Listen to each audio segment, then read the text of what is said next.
9 ತಾರೀಕು 20ನೇ ತಾರೀಕು ಮೇ 20ನೇ ತಾರೀಕಿನಿಂದ ಎಲ್ಲ PUC ಕ್ಲಾಸ್ಗಳು ಆರಂಭವಾಗಲಿಕ್ಕಿವೆ.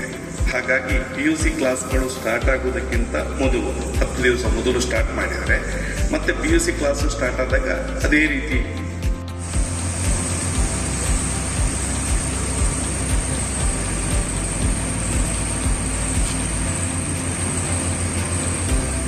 ಇದ್ದರೆ ಅದು ಪ್ರಾರಂಭ ಆಗುವ ಮಾತು ಎಲ್ಲಿಂದ ಅಂತ ಹೇಳಿದರೆ, healthy mind in a healthy body.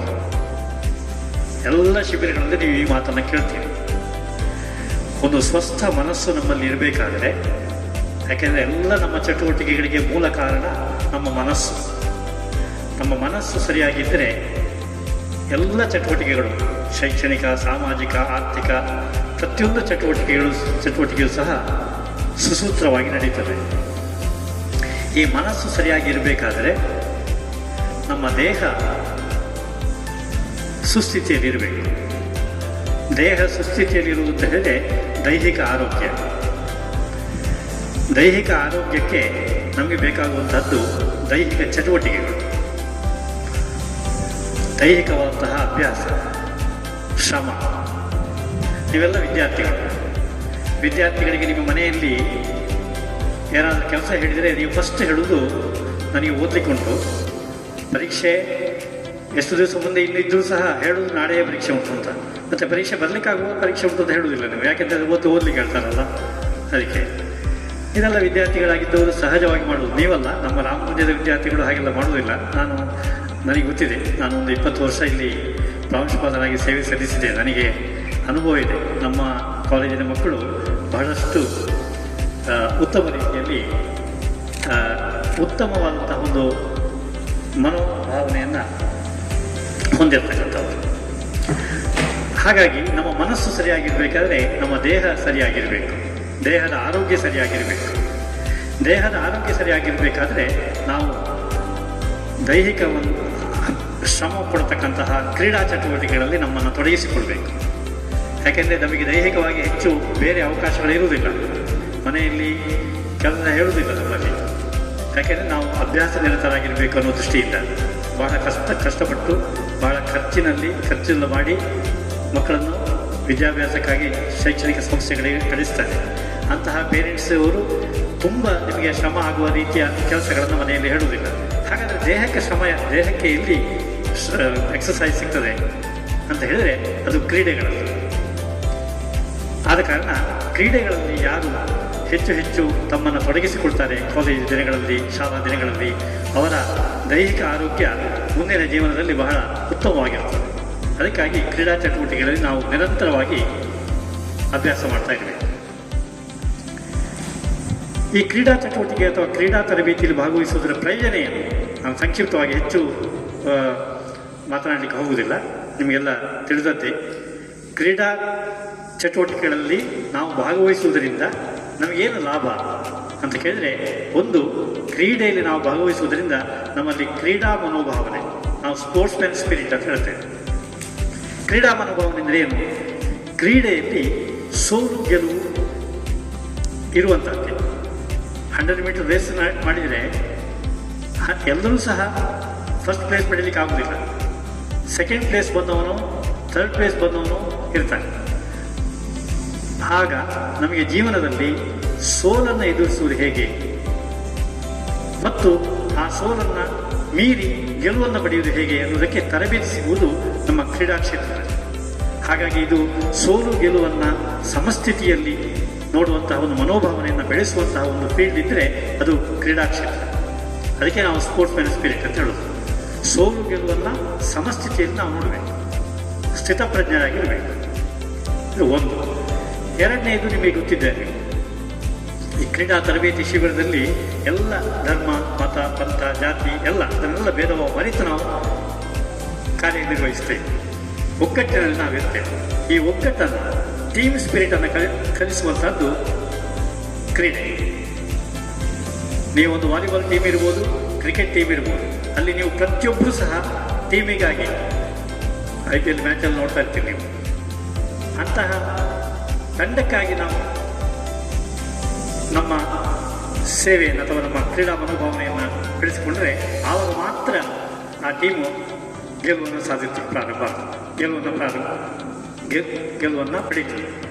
ಆದ ಕಾರಣ ಸೋಲು ಗೆಲುವನ್ನು ಸಮಭಾವದಲ್ಲಿ ನೋಡುವಂತಹ ಒಂದು ಮನೋಪ್ರವೃತ್ತಿ ಜೀವನದಲ್ಲಿ ಬೇಕು. ಯಾಕೆಂದರೆ ಜೀವನದಲ್ಲಿ ನಾವು ಹಲವು ಬಾರಿ ಸೋಲ್ತೇವೆ.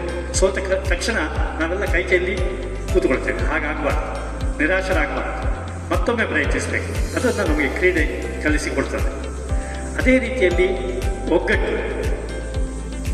ಫಸ್ಟಿಗೆ ತಂಡದಲ್ಲಿ ಪ್ರಾರಂಭ ಆಗ್ತದೆ. ಅದನ್ನು ನಾವು ಸಮಾಜಕ್ಕೆ ವಿಸ್ತರಿಸಬೇಕು, ದೇಶಕ್ಕೆ ವಿಸ್ತರಿಸಬೇಕು. ನಮ್ಮ ರಾಷ್ಟ್ರ, ನಾವು ಇಡೀ ಒಂದು ರಾಷ್ಟ್ರದ ಪ್ರಜೆಗಳು, ಸತ್ಪ್ರಜೆಗಳು ಅನ್ನುವಂಥ ಒಂದು ಮನೋಭಾವನೆ ನಮ್ಮಲ್ಲಿರಬೇಕು. ರಾಷ್ಟ್ರಕ್ಕಾಗಿ ನಾವು ಕಾರ್ಯನಿರ್ವಹಿಸಬೇಕು. ಇಂತಹ ಹಲವು ಒಳ್ಳೆಯ ಮೌಲ್ಯಗಳನ್ನು ಕಲಿಸುವಂತಹ ಒಂದು ಕ್ಷೇತ್ರ ಕ್ರೀಡಾ ಕ್ಷೇತ್ರ. ಇಂತಹ ಕ್ರೀಡಾ ಕ್ಷೇತ್ರದಲ್ಲಿ ನೀವು ತರಬೇತಿ ಪಡೆಯಲಿಕ್ಕಾಗಿ ಬಂದಿದ್ದೀರಿ. ಮತ್ತೆ 4 ಬಹುಶಃ ಇಂತಹ ಕ್ರೀಡಾ ಶಿಬಿರಗಳು ಇವತ್ತಿನ ಕಾಲಘಟ್ಟದಲ್ಲಿ ಬಹಳ ಅವಶ್ಯಕ ಅಂತ ನಾನು ಭಾವಿಸ್ತೇನೆ.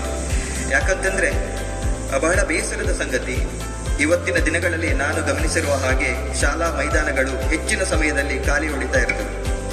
ಇದಕ್ಕೆ ಕಾರಣ ಏನು ಅಂತ ಹೇಳಿದರೆ, ನಮ್ಮ ವಿದ್ಯಾರ್ಥಿಗಳಲ್ಲಿ ಅಥವಾ ಯುವತಿಯರಲ್ಲಿ ನಿಜವಾದ ದೈಹಿಕ ಕ್ರೀಡೆಗಳಲ್ಲಿ ಇರಬೇಕಾಗಿರುವಂಥ ಆಸಕ್ತಿ ಕಡಿಮೆ ಆಗ್ತಾ ಇರುವಂಥದ್ದು.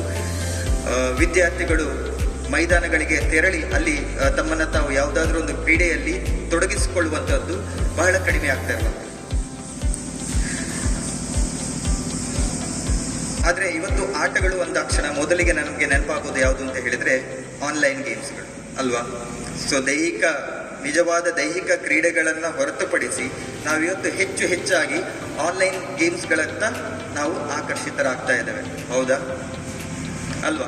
ಸೊ ಚಿಕ್ಕ ಮಕ್ಕಳಿಂದ ಹಿಡಿದು ದೊಡ್ಡವರ ತನಕನೂ ಕೂಡ ನಾವಿವತ್ತು ಆನ್ಲೈನ್ ಗೇಮ್ಸ್ಗಳಿಗೆ ಎಡಿಕ್ಟ್ ಆಗ್ತಾ ಇದ್ದೇವೆ, ಸರಿಯಾ ಅಲ್ವಾ. ಸೊ ಎಷ್ಟು ಜನ ಇಲ್ಲಿ ಇವತ್ತು ಗಮನಿಸಿರ್ಬೋದು, ನಮ್ಮ ದಿನಗಳಲ್ಲಿ ನಾವು ಯಾವುದಾದ್ರೂ ಒಂದು ಅವಧಿ ಫ್ರೀ ಇದ್ರೂ ಸಾಕು, ನಾವು ಗ್ರೌಂಡಿಗೆ ಹೋಗ್ತಾ ಇದ್ವಿ, ಯಾವುದಾದ್ರೂ ಒಂದು ಗೇಮ್ಗಳನ್ನು ಆಡ್ತಾ ಇದ್ವಿ. ನಮ್ಮ ಮೈದಾನಗಳು ತುಂಬಿ ತುಳುಕ್ತಾ ಇದ್ವು. ಒಂದು ಕಡೆಯಲ್ಲಿ ಹುಡುಗಿಯರು ಥ್ರೋಬಾಲ್ ಆಡ್ತಾ ಇದ್ರು ಅಥವಾ ವಾಲಿಬಾಲ್ ಆಡ್ತಾ ಇದ್ರು, ಹುಡುಗರು ಒಂದು ಕಡೆ ಕಬಡ್ಡಿ ಆಡ್ತಾ ಇದ್ರು. ಎಲ್ಲರೂ ಕೂಡ ಒಂದಲ್ಲ ಒಂದು ಕ್ರೀಡೆಯಲ್ಲಿ ನಾವು ಪಾಲ್ಗೊಳ್ತಾ ಇದ್ವಿ. ಬಟ್ ಇವತ್ತು ಹಾಗೆ ಇಲ್ಲ. ಒಂದು ಶಿಬಿರವನ್ನು ಇಷ್ಟು ಕಷ್ಟಪಟ್ಟು ಏರ್ಪಡಿಸಿದ್ರು ಕೂಡ ತುಂಬ ಕಷ್ಟ ಇದೆ ವಿದ್ಯಾರ್ಥಿಗಳನ್ನು ಸೇರಿಸುವಂಥದ್ದು, ಅವರಲ್ಲಿ ಕ್ರೀಡೆಗಳ ಬಗ್ಗೆ ಆಸಕ್ತಿಯನ್ನು ಮೂಡಿಸುವಂಥದ್ದು. ಸೊ ಇದೆಲ್ಲ ಬಹಳ ಕಷ್ಟ ಇದೆ. ಆದರೂ ಕೂಡ ಇವತ್ತು ಈ ಒಂದು ಒಳ್ಳೆಯ ಉದ್ದೇಶವನ್ನು ಇಟ್ಕೊಂಡು ಈ ಒಂದು ಶಿಬಿರವನ್ನು ನೀವು ಆರಂಭಿಸಿದ್ದೀರ. ಆನ್ಲೈನ್ ಗೇಮ್ಸ್ ಅನ್ನ ಬಗ್ಗೆ ಹೇಳಬೇಕು ಅಂತ ನನಗೆ ಅನಿಸ್ತಾ ಇದೆ. ಸೊ ಆನ್ಲೈನ್ ಗೇಮ್ಸ್ ಅಂತ ಹೇಳಿದಾಗ ಅದರಲ್ಲಿ ಬೇರೆ ಬೇರೆ ರೀತಿಯಾದ ಆನ್ಲೈನ್ ಗೇಮ್ಸ್ಗಳು ಇದ್ದಾವೆ ಅಲ್ವಾ. ಸೊ ತುಂಬ ಜನರಿಗೆ ಗೊತ್ತಿರ್ಬೋದು, ಇಲ್ಲಿ ಕೆಲವರು ತಲೆ ಅಲ್ಲಾಡಿಸ್ತಾ ಇದ್ದೀರಾ. ಯಾವುದು ಪಬ್ಜಿ ಅನ್ನುವಂಥದ್ದು. ಸೊ ಪಬ್ಜಿ ಅನ್ನುವಂಥದ್ದು ಬಹುಶಃ ಪಾಪ್ಯುಲರ್ ಆಗಿ ಇರುವಂಥ ಒಂದು ಆನ್ಲೈನ್ ಗೇಮ್, ಎಲ್ರಿಗೂ ಗೊತ್ತಿರುತ್ತೆ. ಗೇಮು ಗೊತ್ತಿದೆ, ಅದರಿಂದ ಆಗಿರುವಂಥ ಅನಾಹುತಗಳ ಬಗ್ಗೆಯೂ ಕೂಡ ನೀವು ಮಾಧ್ಯಮಗಳ ಮೂಲಕ ಈಗ ಆಲ್ರೆಡಿ ತಿಳ್ಕೊಂಡಿರ್ತೀರ. ಸೊ ಪಬ್ಜಿ ಮಾತ್ರ ಅಲ್ಲ, ಅದರ ಜೊತೆಗೆ ಇನ್ನೊಂದಷ್ಟು ಯಾವುದು ಲೀಗ್ ಲೆಜೆಂಡ್ಸ್ ಆಗಿರ್ಬೋದು, ಫ್ರಂಟ್ ಲೈನ್ ಇರ್ಬೋದು, ಕೌಂಟರ್ ಸ್ಟ್ರೈಕ್ ಅಂತೆ ಮತ್ತೊಂದು, ಈ ರೀತಿ ಬೇರೆ ಬೇರೆ ರೀತಿಯಾದ ಒಂದು ವಿಕೃತ ಆನ್ಲೈನ್ ಗೇಮ್ಸ್ಗಳನ್ನು ನಾವು ನಮ್ಮ ಮೊಬೈಲ್ಗಳಲ್ಲಿ ಇವತ್ತು ತುಂಬಿಕೊಂಡಿದ್ದೇವೆ. ಇದರಲ್ಲಿ ತುಂಬ ಮುಖ್ಯವಾಗಿ ಗಮನಿಸಬೇಕಾಗಿರೋದು ಏನು ಅಂತ ಹೇಳಿದ್ರೆ, ಈ ಆನ್ಲೈನ್ ಗೇಮ್ಸ್ಗಳನ್ನು ಆಡುವಂಥದ್ದು, ಈ ಪಬ್ಜಿ, ಫ್ರಂಟ್ ಲೈನ್ ಮತ್ತೆ ಕೌಂಟರ್ ಸ್ಟ್ರೈಕ್ ಮತ್ತೊಂದು, ಈ ಗೇಮ್ಸ್ಗಳನ್ನು ಆಡುವಾಗ ತುಂಬ ಮುಖ್ಯವಾಗಿ ಗಮನಿಸಬೇಕಾಗಿರೋದು ಏನು ಅಂತ ಹೇಳಿದ್ರೆ, ಈ ಆಟಗಳನ್ನು ಆಡ್ತಾ ನಮ್ಮ ಮೇಲೆ ಯಾವ ರೀತಿಯಾದ ಪ್ರಭಾವ ಅದು ಬೀರುತ್ತೆ ಅಲ್ವಾ, ಅದು ಯಾವ ರೀತಿಯಾಗಿ ನಮಗೆ ಪ್ರಚೋದನೆಯನ್ನ ಕೊಡುತ್ತೆ ಅನ್ನೋದನ್ನ ನಾವು ಗಮನಿಸಬೇಕಾಗಿದೆ.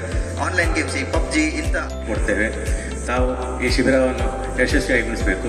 ಹಾಗೆ ಈ ಶಿಬಿರದಲ್ಲಿ ನೀವು ತರಬೇತಿ ಪಡೆದುಕೊಂಡು ಮುಂದೆ ನೀವು ಯಾವುದೇ ಕಾಲೇಜು, ಪದವಿ ಪೂರ್ವ ಕಾಲೇಜು ಅಥವಾ ಕಾರ್ಯಕ್ರಮದ ಧನ್ಯವಾದ ಸಮರ್ಪಣೆ ಕಾರ್ಯಕ್ರಮ. ಈ ಕಾರ್ಯಕ್ರಮದ ಅಧ್ಯಕ್ಷತೆಯನ್ನು ವಹಿಸಿಕೊಂಡಿರುವಂತಹ ಶ್ರೀ ರಾಧಾಕೃಷ್ಣ KS ಕಾರ್ಯದರ್ಶಿಗಳು, ಶ್ರೀ ರಾಮಕುಂಜೇಶ್ವರ ವಿದ್ಯಾವರ್ಧಕ ಸಭಾ ರಾಮಕುಂಜ ಅವರ ಅನುಪಸ್ಥಿತಿಯಲ್ಲಿ ಶ್ರೀ ಚಂದ್ರಶೇಖರ K ಪ್ರಾಂಶುಪಾಲರು, ಶ್ರೀ ರಾಮಕುಂಜೇಶ್ವರ ಪದವಿ ಪೂರ್ವ ಕಾಲೇಜು ರಾಮಕುಂಜ ಇವರು ಈ ಕ್ರೀಡಾ ಶಿಬಿರದ ಅಧ್ಯಕ್ಷತೆಯನ್ನು ವಹಿಸಿರುತ್ತಾರೆ.